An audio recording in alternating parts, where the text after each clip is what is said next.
É só isso? É, cara, é uma nova tendência aí, né? O micro curta. Eu não entendi muito bem, né?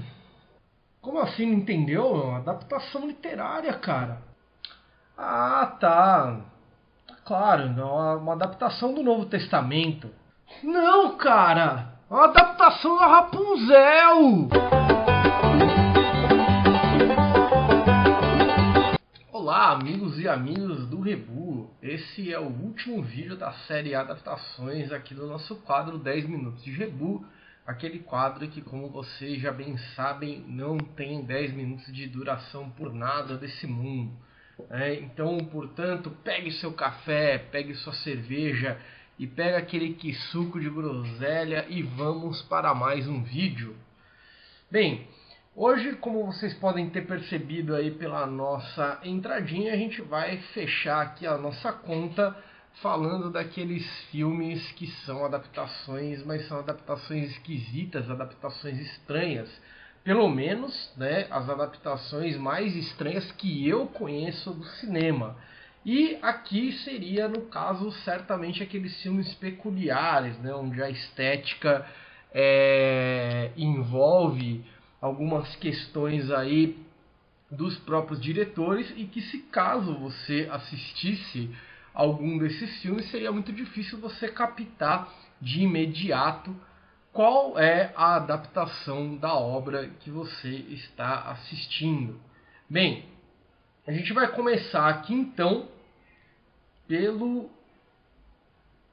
filme Vinil de 1965, que foi dirigido pelo artista e precursor da pop art, o Andy Warhol. Isso mesmo, aquele Andy Warhol lá que é famoso por ter pintado a Marilyn Monroe colorida de várias faces lá, ou até mesmo a lata de sopa Campbell, né? E no caso, Vinil é a primeira adaptação para o cinema do livro Laranja Mecânica, isso mesmo. Aí, como, né, o diretor, o Andy Warhol, para quem não sabe, ele fez um número bastante grande aí de filmes, né? E grande parte deles com uma estética chamada aí de cinema estrutural. Eu sou meio contra essas nomenclaturas que enquadram arte, mas é o que algumas pessoas elas vão acabar dizendo, né? É uma estética aí na qual uma câmera parada normalmente ela narra as ações que vão acontecendo no quadro. Um dos filmes mais famosos do diretor, né, ou mais famosos do diretor, é justamente o filme Empire, que foi feito em 1964. É um filme de 8 horas de duração e que fica lá com a câmera parada filmando a torre do Empire State Building em Nova York, né, tentando mostrar aí mais ou menos quais são as possibilidades aleatórias de acidentes e perigos que se passam, né, próximo dessa torre aí, certo? Já no filme Vinil, a câmera fica estática filmando uma espécie de um quarto, né, de um local, com alguns closes apenas, vez ou outra assim no rosto dos personagens, filmando principalmente as ações do personagem principal do livro Laranja Mecânica, o Alex, né? Ainda cabe ressaltar que a fotografia do filme ela é totalmente em preto e branco, né? E a maquiagem dos atores e os figurinos, além de uma atuação aí também exagerada, configuram uma ideia que lembra um pouco o cinema expressionista alemão do começo do século XX. O filme não é muito longo, ele tem 1 hora e 3 minutos de duração, mas esse lance aí da câmera parada e da imagem em preto e branco e desse movimento reduzido, ele pode dar uma sensação de uma história um pouco mais longa, né, do que essa história de apenas 1 hora e 3 minutos, que para um filme é bastante, tá? Antes de passar para o nosso próximo filme, queria dizer aí para vocês que estão assistindo esse vídeo, certo? Para quem está vendo pelo Instagram, pode ir depois lá no YouTube. Inclusive, se você está vendo pelo Instagram e não está inscrito no canal, vai lá no YouTube e se inscreve no canal. Todos os links para todos os filmes que estiverem disponíveis online no YouTube, eles estarão colocados lá na descrição do vídeo, né? E você que está aí pelo YouTube já pode ir lá e depois tentar assistir todos os filmes que eu vou passar aí. Bem, agora a gente vai falar, né, de uma das adaptações aí, né? Imagina um filme que é considerado muito bom, né, e muito foda, mas cujo projeto nunca saiu do papel, né? Pois é, esse é o caso da adaptação de Duna, isso mesmo, o mesmo filme que vai ter, né, a adaptação aí no fim do ano com Denis Villeneuve, que foi o diretor de A Chegada do Blade Runner 2049, e que já teve uma adaptação em 1984, feita por um outro diretor muito bom, que é o David Lynch. Tentou aí, teve um projeto que foi realizado, né, ou tentou ser realizado, perdão, pelo cineasta chileno Alejandro Jodorowsky, né, o Jodorowsky hoje que é conhecido aí por ser um multiartista, mas principalmente nas artes gráficas, né, do HQ, mas que além de ser também quadrinista, de desenvolver HQ, ele também desenvolveu vários filmes do cinema, inclusive foi o cinema que lançou ele como grande artista, né? Então, primeiramente, a gente tem que lembrar aí, né, que o que vai tornar esse filme tão peculiar, né? Então, o Jodorowsky já é um diretor bastante diferenciado. Ele é super dedicado aos assuntos do esoterismo, principalmente quando se fala de tarô, né? Inclusive, ele tem até um curta-metragem, né, que você encontra no YouTube, chamado Tarô. Você pode procurar lá Tarô de Jodorowsky, você vai encontrar. E essa questão do esoterismo, do tarô e dessas artes aí mágicas, você encontra em vários filmes dele, como por exemplo no filme mais conhecido do diretor, que é o filme A Montanha Sagrada, né? A Montanha Sagrada, eu coloquei aqui no meu texto Montanha Mágica, e Montanha Mágica é o livro do Thomas Mann, né? Então você encontra no filme A Montanha Sagrada. Bem, a obra foi concebida, né, segundo as próprias palavras do diretor, para ser o filme mais importante da história da humanidade, certo? E aí o projeto que foi levado, né, bem adiante, ele incluía a trilha sonora do Pink Floyd, ele ia ter cerca de 10 horas de duração, e ele tinha no elenco dele, né, programado para participar do elenco, Mick Jagger, o cineasta Orson Welles, né, cineasta e ator Orson Welles, para quem não lembra do nome, Orson Welles é muito conhecido por ter feito o filme O Cidadão Kane, e também o pintor, que às vezes era cineasta e também dava uma de ator, o Salvador Dalí. Nessa época aí do filme do Jodorowsky, o Salvador Dalí ele já estava bem mais pancada do que ele era, né, quando ele era jovem aí, tá? Mas o que acontece? O projeto do Jodorowsky ele era muito ousado, e não em termos financeiros da coisa, né? A maior parte dos estúdios de Hollywood acabaram negando o financiamento do projeto porque achavam que realmente o filme era maluco demais para conseguir render alguma grana, né? E aí, dessa história toda desse filme, né, acaba sobrando somente um documentário chamado Duna de Jodorowsky, que ele está disponível para ser assistido apenas de maneira paga no YouTube ou para ser baixado em outros canais aí de torrent, né? Eu vou deixar aqui para vocês, então, no caso, para quem aí tiver facilidade, uma versão desse documentário que ela tá legendada em espanhol, né? Bem, um outro filme aqui que vale menção, esse filme aqui eu lembro muito bem, eu fui ver ele no cinema, é o filme Branca de Neve, né? Aí cabe uma pergunta, você já viu um filme sem imagem e somente com som? Não, você nunca viu um filme assim? Pois é, né? Esse é o filme Branca de Neve do diretor português João César Monteiro, que foi filmado em 2000.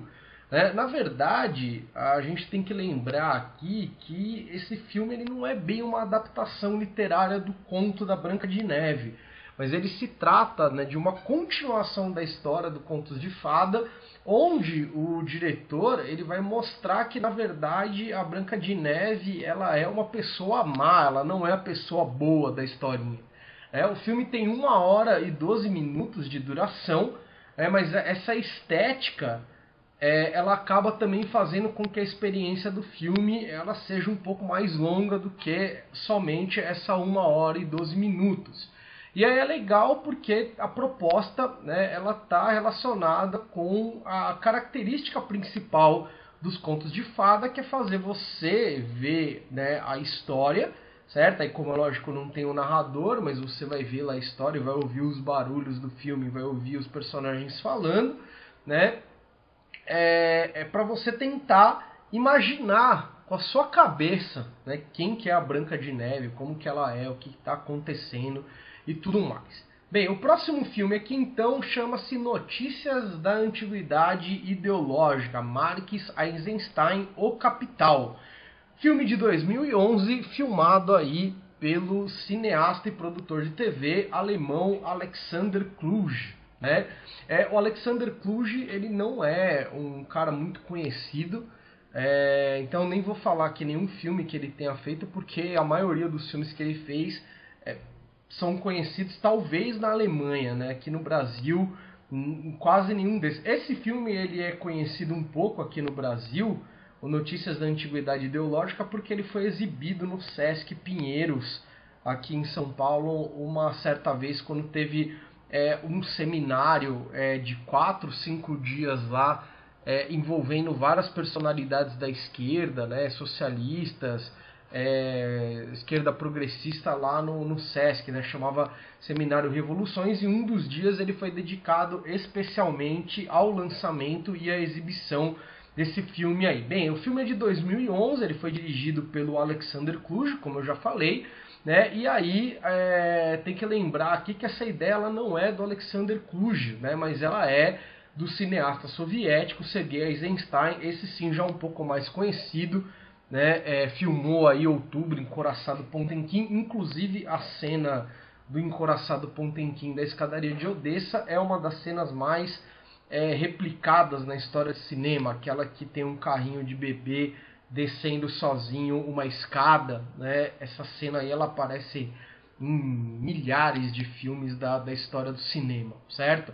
E no começo do século XX, o Sergei Eisenstein ele queria fazer a filmagem de uma obra teórica que era a obra O Capital de Karl Marx, mas com base na obra, né, do livro do James Joyce, o Ulisses. Então a ideia aqui, né, do diretor era justamente fazer duas adaptações em uma, né? Mas aí, dado várias inviabilidades por conta de problemas de questão de tempo e de questão de dinheiro, né? O Eisenstein não conseguiu sequer começar o filme. Então, em 2011, o Alexander Kluge ele vai lá e dá continuidade ao projeto. Qual que é o resultado disso aí?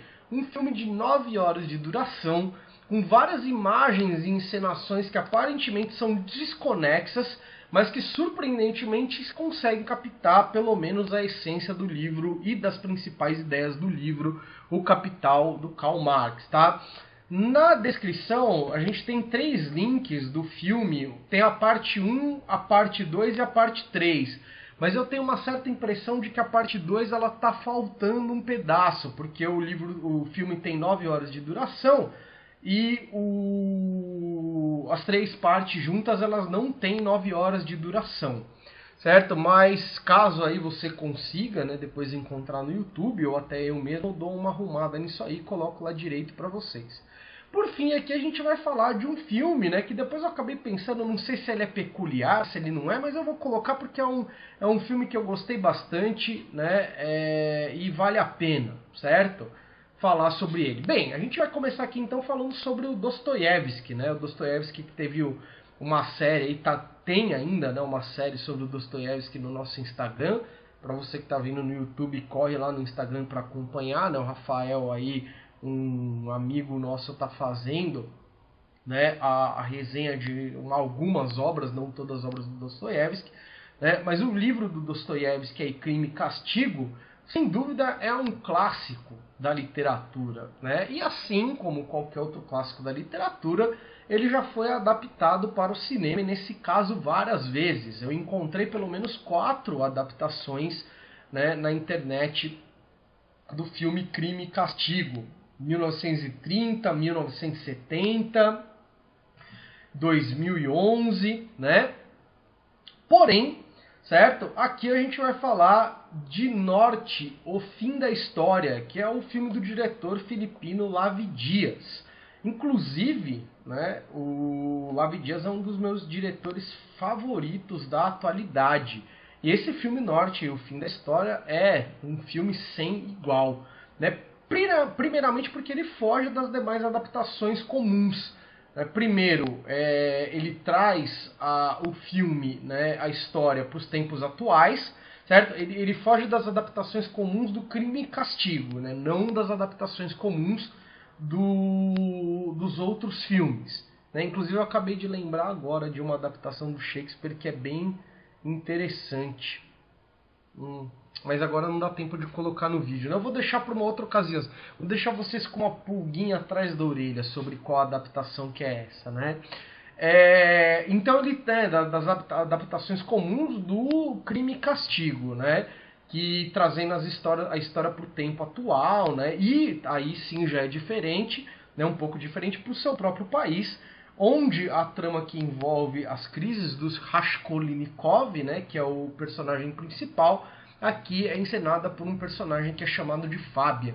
A peculiaridade principal desse filme é que o filme é uma obra que dura cerca de 4 horas e 10 minutos.